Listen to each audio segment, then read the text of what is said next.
What's up, my friend? Abby here, and welcome back to Writer's Life Wednesdays. But this is no ordinary episode of Writer's Life Wednesdays because today I am talking all about my new book that is coming out super soon. My third book.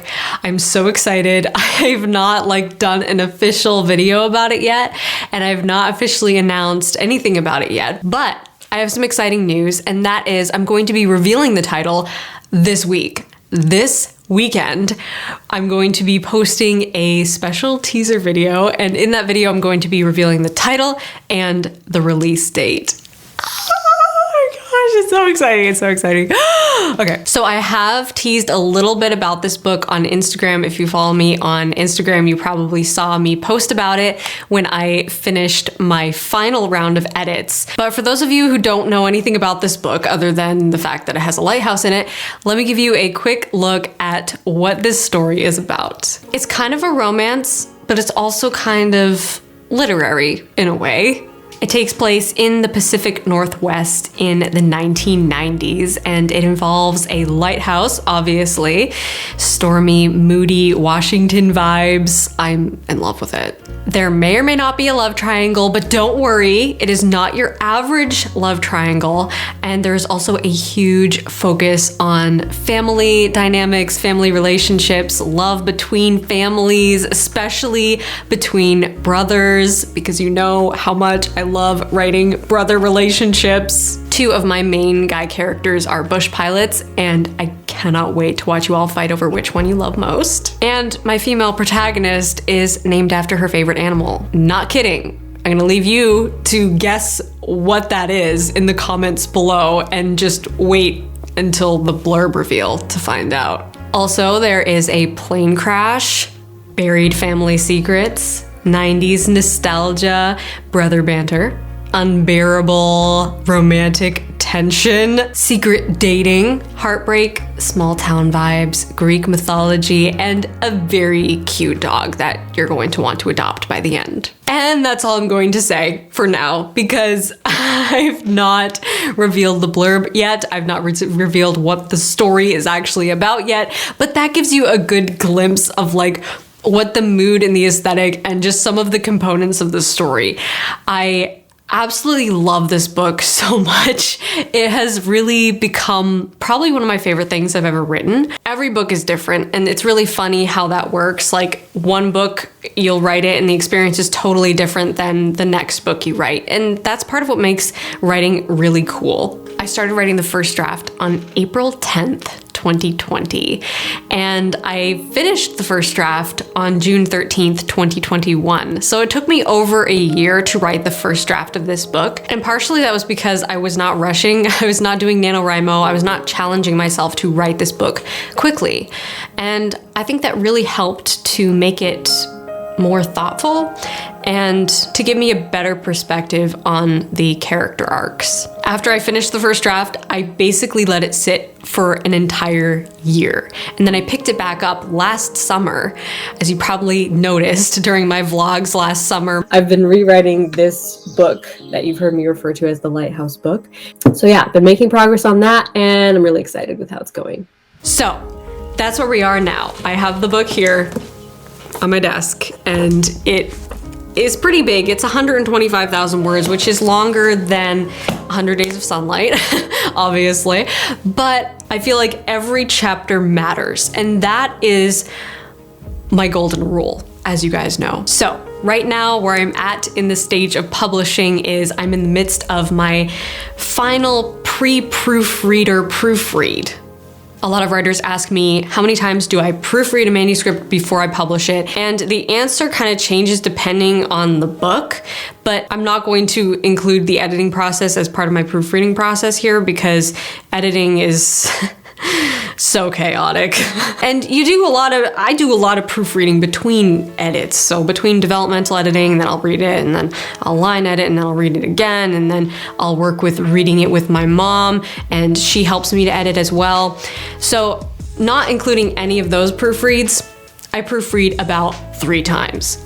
Once before I send it to my professional editor, once before I send it to my professional proofreader, and that's the stage I'm in now, and then once before I publish it in book format. So when I format it to be a paperback or hardcover, I will then read the proof copy of that paperback or hardcover to make sure that the interior file looks good. There's no weird grammatical errors or any kind of spelling errors that I may have missed. And I would recommend investing in a professional proofreader just because it will help so much with those little mistakes that you might miss. It's one of those things that you can easily say, do I really need that? Maybe not. And if you're working with a really tight budget, then I might not recommend doing a professional proofreader. I might recommend having some trusted friends just read it, like take 2 or 3 trusted friends, ask them if they would proofread your book. And of course, everyone is human, so you might miss a few little errors here and there. I've seen it in every book I've read. There's at least like 1 or 2 small errors, but you can really minimize the amount of errors you might have from just having more eyeballs on it. But that's where I'm at right now. I'm doing my final proofread to make sure there's nothing strange, nothing, no mistakes in there before I send it to my professional proofreader. And I like to do that because once I get it back from her, I kind of don't want to touch it at all, except to format it, because I'm like, what if I make a mistake and then nobody notices it? So after she puts her final touches on it, her magic proofreader, pixie dust, I like to just leave it alone. So I've been working with a close friend to make this book cover, and I'm so excited to share it with you guys. It's going to be amazing. It looks incredible, and it just captures the emotion and the mood of this book so beautifully. And there's gonna be some hidden Easter eggs in it as well. So I know a lot of you guys love the cover of 100 Days of Sunlight and how it's kind of a hidden picture in that there's different elements from the book hidden in the book cover. And that's gonna be the case with this book cover too in some ways. So I'm really excited for you guys to see it because it's special. It's going to be one that you pull out of your bookshelf on the regular just to admire it. So I'm super excited for that. I'm really excited for you guys to see this book cover, and I'm really excited to reveal the release date. That's happening this weekend. Literally this weekend. I'm going to tell you guys the title and the release date. If you want to see all the behind the scenes author content as I launch this book, as I do all of the technical things and the artistic things, then definitely follow me on Instagram, because that's where I post all of this behind the scenes stuff. So you can follow me at Make Your Story Matter, and that's where I'm going to be posting a lot of behind the scenes content and book promo and exclusive stuff about this book. So keep an eye out this weekend. And last but not least, I just want to say thank you so much to each and every one of you who have been so patient and supportive of me as I work on this book, as I work on getting my 3rd book out into the world.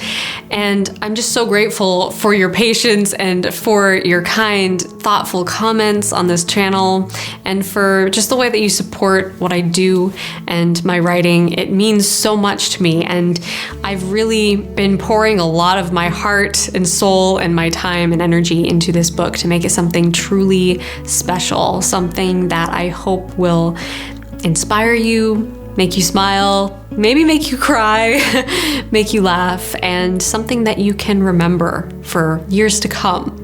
That's my hope for this book, and I think it will do that. I think it will accomplish those things. I'm really excited to release this precious baby into the world for you guys to read and enjoy. The funny thing about being an indie author is that you're so busy trying to publish the book and make sure you're managing all the technical side of everything that you sometimes forget to stop and just enjoy the fact that you're releasing this amazing work of art into the world. And I think every author needs to have those moments to just kind of pause and take stock and realize, like, wow, what I'm doing is awesome. It's exciting. And to get hyped about your own thing, like get hyped about putting your book out in the world, because that's the best part. And if you're so busy trying to publish that you miss the excitement, you miss the hype, you miss just basking in the joy of the experience, then what was it really worth? That's my little word of wisdom for you today, and mostly for myself. Okay, that's all I'm going to say about this for now because I want to save some of this for future videos. I'm going to be revealing the title, the release date this weekend, so keep an eye out for that video. Lots more behind the scenes author videos to come, plus lots of helpful tips and tricks that I've learned along the journey of indie publishing that I hope will help you guys as well on your journeys. I'm really, really excited for you guys to read this book. I'm so excited for you guys to be a part of this launch and to help me to get this book out to as many people as possible and spread the word about it. It's going to be an amazing summer. Again, thank you so much for your support and your love that you have already shown this book. It is so humbling to me, and it just makes me so emotional and so grateful every time I see your comments and your sweet words of encouragement, and it truly means the world to me. Until next week, my friend, rock on.